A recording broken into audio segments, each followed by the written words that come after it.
Good morning or afternoon, wherever you are, whatever you're doing. Crowie here, Sparky coach. You know the rules.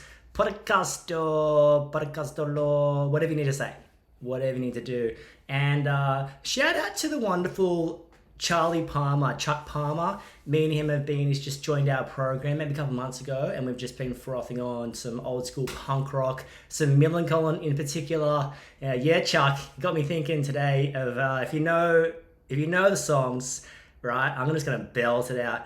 I don't like you, you don't like me. You know it, right? I don't like you, you don't like me. Got me thinking. This is not what today's on. Today's on BNI. This is not on. But this is a sideways topic, which I think is gonna help someone. There's times in business where you just don't want to go drive your own ship. You know those times when you're so frustrated as a staff member or something's just not quite gelling. It's really interesting being a coach actually, because people sit in front of me and, you know, we might be in a session on billable hours or a session on their sort of the beastinator, we call it, the unique business pathway to success, and showing them, hey, if you play this card and do this card and watch out here, you know you can do some good things. And it's funny, like, how are you going? And someone will be like, oh man, my fourth year, or my second year, or my admin, or my tradie. You know exactly what I'm talking about. Like, you know exactly what I'm talking about. Those times when and you can really hear it in people's voices. It's not like you're having a small issue. It's not like it's been once or twice. This is a long time. And you sit with people and it might be 3 years, 4 years, 2.5 years, might be 6 months. They go, you know what? I knew from the first day. You know what? And it's crazy that sometimes you can not like going to your own business. And it sounds crazy if you don't have staff, but it's amazing what you can put up with if you're busy. It's amazing what you can just walk past continually if you're busy. It's amazing if you don't have those rules of like 1 month, 2 month, 3 month probation interviews or check-ins. And it's funny because the 3 month probation isn't necessarily to see if they're happy. To be honest, I care if they're happy, but I don't really care if they're happy in relation to am I happy? Am I happy? Are they doing the work that I want them to do? Are they being polite? Are they being kind? Are they being tidy? Are they being neat? And as I said, you just got to put things in place in your business to make sure that you're happy turning up into work. That's very, very important. If someone's consistently driving morale down, if someone's consistently driving the team down, whether that's through a poor job on site, whether that's through consistently no job notes, whether that's through a poor attitude, or whether that's through, and with attitude, I say this a lot, a little bit too much yeast ruins a batch, right? One bad apple ruins the fruit bowl. We've all seen the fruit flies like crowding around the fruit bowl, and that's like that. Maybe the fruit flies are a metaphor for the tension you feel in business when you walk into the fruit bowl and like, damn it, what's off? Like, what's going on? That's like coaching for me. Sometimes you walk in, look at something and go, what's going on? Like, I can hear in your voice something doesn't feel quite right. Are you okay? And then someone's like, oh, it's just this. And by the time you break it down, you realize it doesn't even seem like you guys are a good fit together. It sounds like you might even know the answer. So I want to encourage everyone, if you're not happy turning up to your own business, if you're not happy sailing your own boat or driving your own car, whatever you want to call it, maybe you need to make some changes.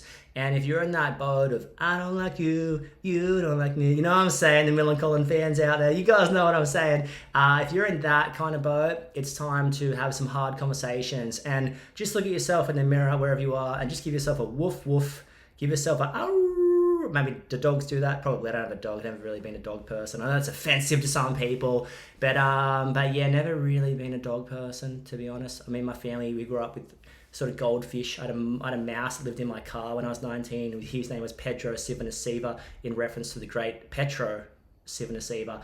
He actually crawled up my exhaust pipe one day and I couldn't leave. Of course I couldn't leave. This is my baby we're talking about. So I had to wait till he came out with some pellets. This was a funny car. I had a Ford Laser. I think it was a first car. It might have been an 87 or 86 model. I'm talking you could open the car door, the driver's door with a paddle pop stick, right? Just like put it in, just a tiny bit, turn it, and you're in.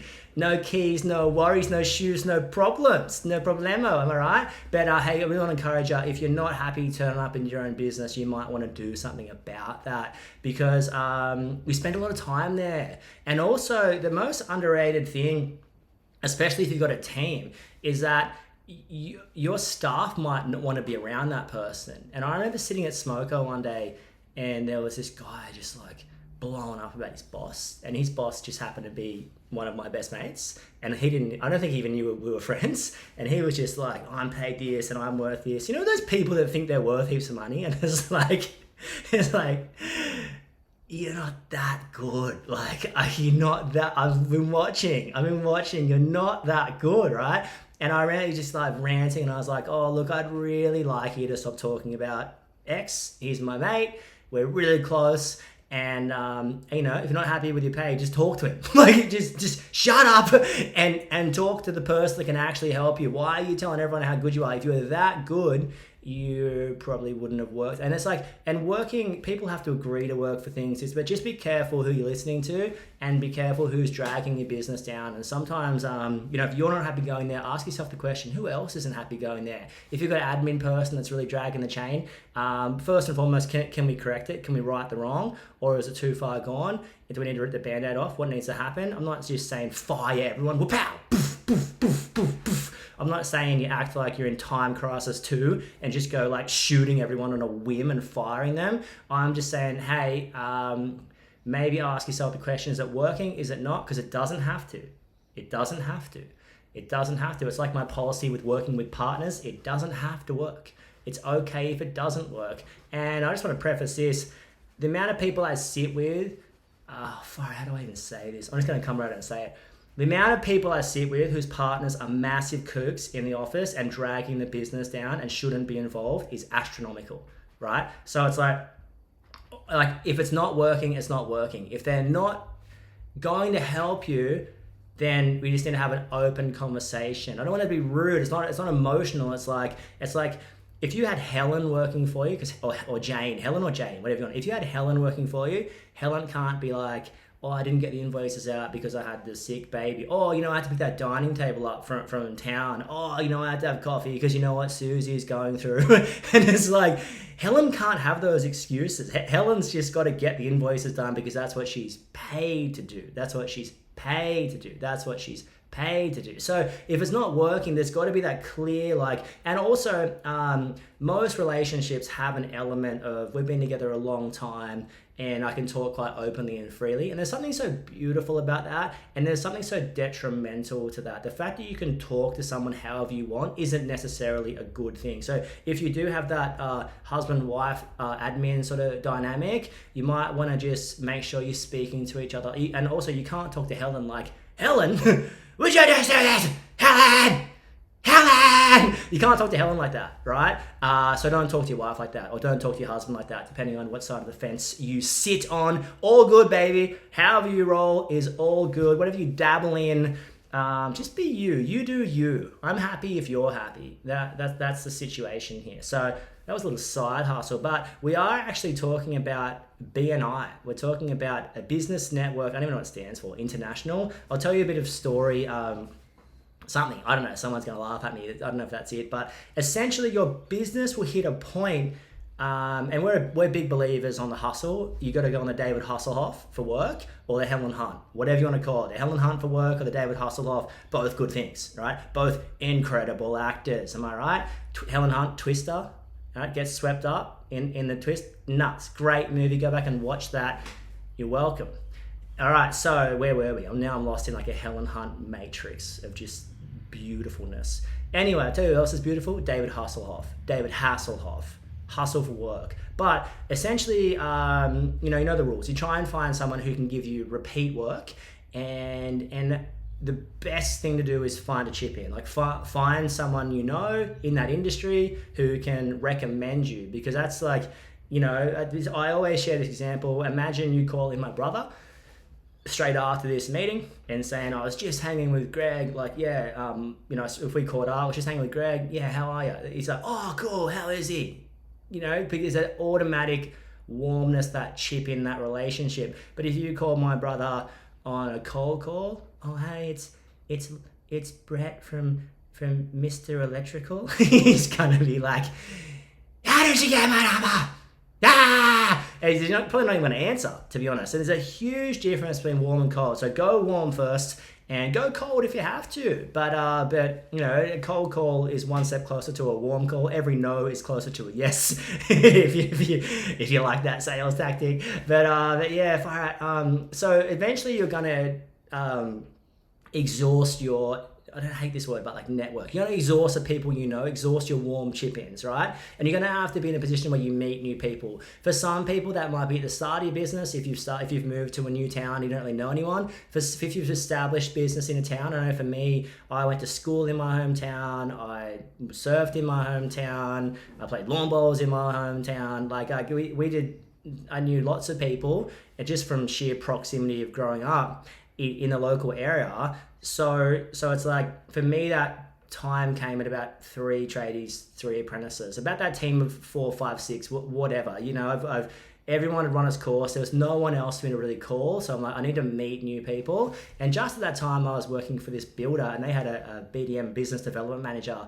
And she was like, Greg, why don't you come across to this meeting? It's BNI. And I was like, what the flood? Well, I don't even know what it is, right? So I was like, oh, cool. And I was like trying to get in with this builder, and I was like, oh, cool, I'll come for a look.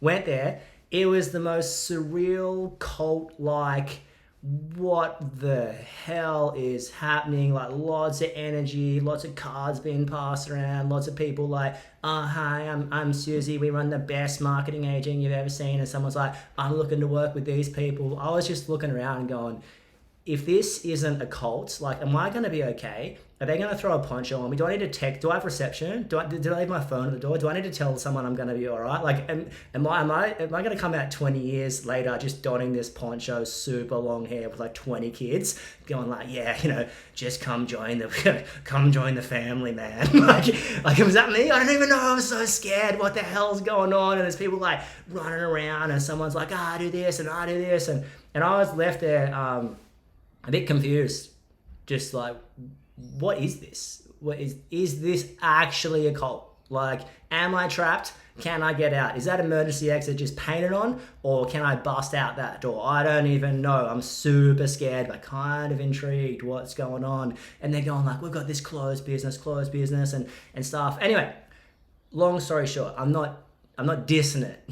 Stay in the zone. If you're from BNI, don't sue me. Finish the podcast before you sue me. I was saying that's my experience. It was a bit weirded out by the whole thing. And they only take essentially what a BNI is. It's a business network, and different people call them different things. And it might be a BCAA if you're in the southern golden state of Tasmania. It could be a business network meeting, or just like a local sort of community thing. I don't know. But essentially, it's a bunch of business owners coming together to give each other work. And at a stage where you might not necessarily know any new avenues to meet people, this might be a great opportunity. I think I paid like $1,200 for the year. This was a while ago. And, you know, you go to your morning meeting, and then you sort of go, oh, I'm Greg from Crowie Electrical. Yeah, we do anything with wires. This month or this week, we're looking to work with some new landscapers, builders, IT, like whatever. This, you say who you're going to look to work for. And I get asked this a lot too, that people are like, how do you pitch yourself? How do you, even if you're calling someone to say, hey, I'd like to get your work, like how do you go about sort of asking that? I always, for me, it was hinged off that inner confidence. I knew I was good at my job. I knew I was honest. I knew we had a good team. I knew that there was potentially no one better to do their work than me, right? That was hinged off. You can call that arrogance, you can call that ego, you can call that confidence, you can call that whatever you want. But I was like, I'm comfortable with our product. I'm comfortable with who I am. I know we're not going to take the piss. I know we're going to look after them. I know we're going to treat them well. And I'm not looking to hit it and quit it, baby. I'm looking for a long-term relationship, right? I'm looking for someone we can work for in 10 years' time. And I know that, and that's like, if I do the right thing by them, they'll do the right thing by us, and we'll continue the relationship, right? So mine was always hinged from this inner confidence that, who else? Like, why not me? And I want to tell you, wherever you're driving, whatever you're doing, why not you? Why not you? Why not you? Get that inner confidence, get that inner arrogance, get that inner like highway rat kind of attitude. Like this, I'm gonna ask for this work, and I would just ask. Like if someone's, I think you just got to be straight up. You just got to, if you want work with someone, it's like, hey, we feel like we're good at our job. We've seen you guys. We would like to work with you. How do we go about getting something to quote? Give me something to quote, right? Just ask. If you want something, just ask. There's nothing worse than people not saying what they really mean. So the general rule of thumb is say what you mean what you say, don't say it mean. Say what you mean what you say, don't say it mean. That's, if you can live with that ethos, you'll do some good and wonderful and grand things, as Winnie the Pooh says. It's a grand and wonderful day today. Winnie the Pooh, what a legend. Anyway, moving on to BNI. Yeah, so I actually joined up. I remember this guy called me and he was a full legend. And I'd talk to him because I was kind of watching when I first got there, like, what the hell is going on? And then I met two sort of really nice people that I really got along with. One was in IT and one was a sort of like a maintenance guy, like a bit of a jack of all trades. And he would do a lot of roofing and gutter clean for stuff. And I got chatting to those guys. One of them surfed. One of them was just, you know, those people you just, you know, and you just get along with someone. I was like, oh, I just like, I would have a beer with that guy. And just got along with him. We shared a similar ethos and stuff. So I was like, oh, cool, I'll sign up. So I signed up. They put you through this big interview process, like you're going for president or something. So yeah, I ask heaps of questions, and don't get uncomfortable by that. Like they're just asking, you know, and all they're doing is sort of, like it's vetting you, and I just think like I got through the interview process, and they always try and make it seem like someone else is, there's someone else trying out for your spot, and you know you better act now, and I just hate that stuff. My whole body just shuts down when you hear someone, like when you know enough about sales to know like that someone else knows about sales, and I'm a big believer that like if someone can talk you into it, then someone can talk you out of it. So I'm never going to try and like sell someone anything without them wanting to buy it, because I'm like, I don't want them to regret buying this thing. That sucks. It's like my worst nightmare, right? So it's like, cool, sweet. Met these guys, got interviewed like I was going for president, and I went there, and I remember the first week, like you basically have to pitch your business and say who you close business with. Like, thanks Rick for giving us 10 grand worth of work, and you for $150 or whatever. And I didn't have a referral for someone, and I got pulled aside, and they were like, you've got to have a referral for someone. And I'm like, what do you mean? Like, I don't even know anyone. I don't even want to recommend someone I don't know. That's like, it goes against my core belief system. I don't even know these people. Why would I recommend them to do work with my friends or family or people I know? Like, I'm not going to chip someone into my client base if I don't know them.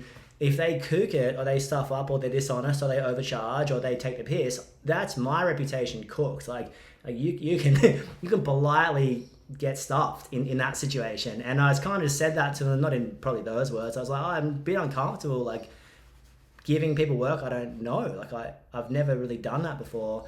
And and I guess that's with referral marketing schemes and everything. Just kind of you just got to be really careful when you refer someone on. There's greater stakes than money. It's like if I refer someone and I get $100 for it, and then they stuff something up and that affects my reputation, that's really bad. Like I can lose a client because I said someone was good, or I said, hey, trust this person, because they're getting it because they trust me. And I'm like, I gotta be really, really careful there. So, all right. So I went there and I got through a little bit, and then I ended up like really liking the IT guy. So he gave me a job at his house, and it was pretty good. Like I think it was an alarm system, sort of 6 or 8 of those slimline fluoros in his back off, a few PowerPoint starter points, bits and pieces like that. Maybe like, I don't know, 4 or 5 grand worth of work. Did it.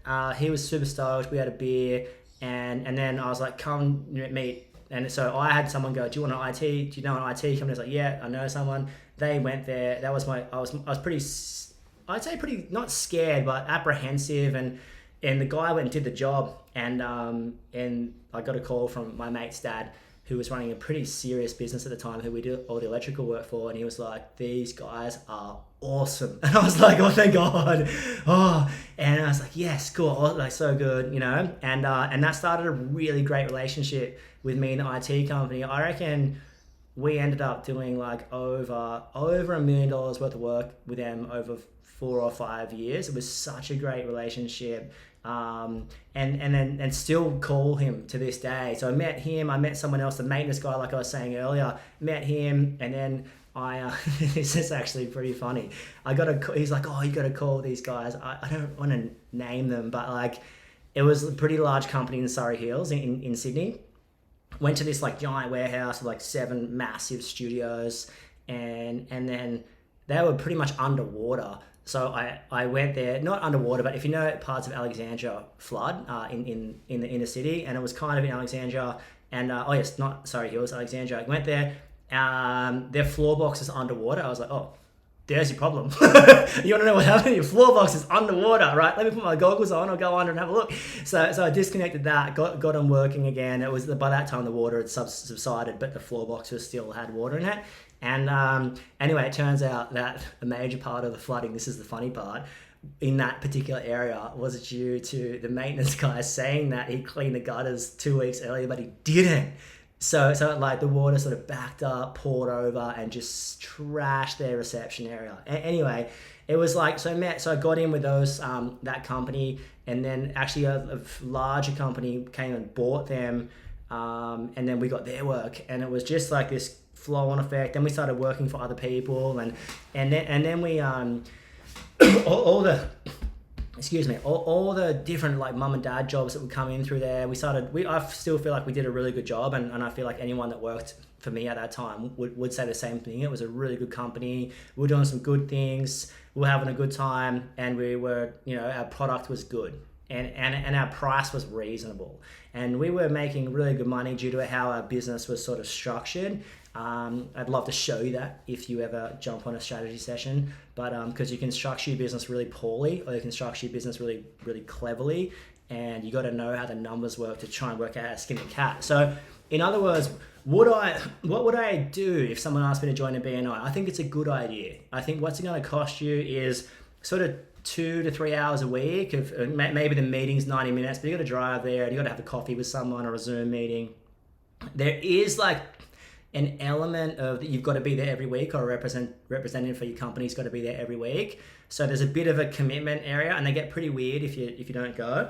I would definitely I would not join the board of it unless you've been there for ages. It's just like a bit of a commitment. So don't join for like 2 years. Just have a little rule there. What are the cons? You could possibly end up in a commune forever. That might not even be a bad thing. You might be stoked. You might be like, yeah, commune, no TV, heaps of sex, perfect. Man, that's funny. But yeah, what do you look for? If you're looking for a BNI, you would look for people that you got along with. You'd be looking for people that can give you work. So if you went to one and just had like sort of accountants and different people, you'd be like, oh, I don't know about that. Not saying don't know about that, but you look for like an IT company. Someone can give you repeat work if you're a Sparky, obviously. A maintenance person, a builder, a plumber. Look for other trades and look for one with a good temperament of people you like in a good area. That's what you're sort of looking for. Like I said, it's going to grow your existing network. It's going to be a good opportunity to meet some new people. And it's going to give you, this is what I underestimated, you get access to the people they know. So the IT company I work for, that was fantastic, and he gave us a lot of work, but he chipped us into like his 400 or 500 clients. And I was like, wow, I didn't even factor in the fact that he gave us his work, great, and when they renovated their factory, all good, we got their work, but we also got chipped into their clients. And I think that's what you're looking for. You're always looking for ways to sort of meet new people. And like I said, if you're good at your job, and you're honest and you're reliable, and you can do the 1% as well. You can turn up on time, you can sleep, you can pat the dog, you can say bye to the baby, you can jump in the roof, and you can wipe some downlight fingerprints off. If you're good at the 1%ers and you're good at your job and want to grow your business, it can be a fantastic place to meet people, right? Fantastic place to meet people. So what would I do? I reckon I'd do it. If I was you, great chance to practice your public speaking, great chance to like I said, just get around in the community and meet people and that kind of stuff. So don the poncho, see what happens, and if you don't come back for 20 years, at least have a good story for me, right? That's the big thing. So happy BNIing, and hopefully see you guys soon. Peace out. Bye.